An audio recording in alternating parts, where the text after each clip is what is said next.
Sortez les mouchoirs car entre les pollens du printemps et les 3 premiers épisodes de Life Unexpected, vous allez faire grimper les actions Kleenex.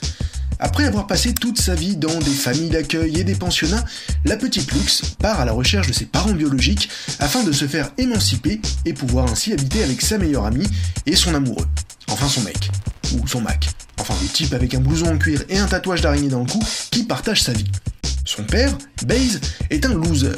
Et par loser, j'entends la définition américaine classique d'un gars qui a complètement raté sa vie, beau gosse d'1m90 qui se tape toutes les nanas sublimes qui croisent sa route et possède son propre bar, avec au-dessus un gigantesque loft avec terrasse où il habite avec ses 2 meilleurs potes. La bonne grosse vie de merde, quoi. Sa mère, Kate, est une journaliste qui donne des conseils amoureux aux filles célibataires dans une matinale qui, par un incroyable et complètement unexpected ressort scénaristique, s'avère être l'émission que la petite Lux écoute tous les jours depuis sa plus tendre enfance. Car comme chacun sait, les ados se lèvent à 6h du matin pour écouter des émissions de radio.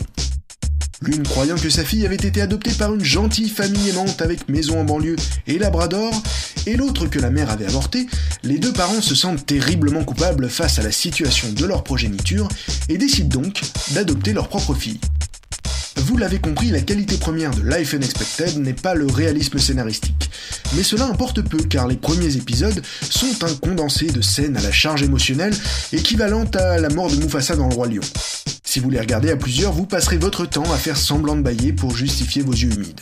Et pourtant, rapidement on perd un peu la petite originalité de la série, et les rapports entre Lux et ses parents se transforment en de bêtes relations parents-ados sur base de ne bois pas d'alcool avant ta majorité et pas de levrette à ton bal de promo. C'est dommage car on avait tout de même matière à vraiment explorer le concept et la définition de la famille. Et pourtant, on ne peut s'empêcher de mettre l'épisode d'après, histoire de savoir si Kate et Baze vont recoucher ensemble, même si c'est déjà arrivé dans les premiers épisodes, gâchant ce qui aurait pu être l'une des plus grosses attentes de la série. Sérieux les scénaristes, vous avez rien retenu des 9 saisons d'X-Files ?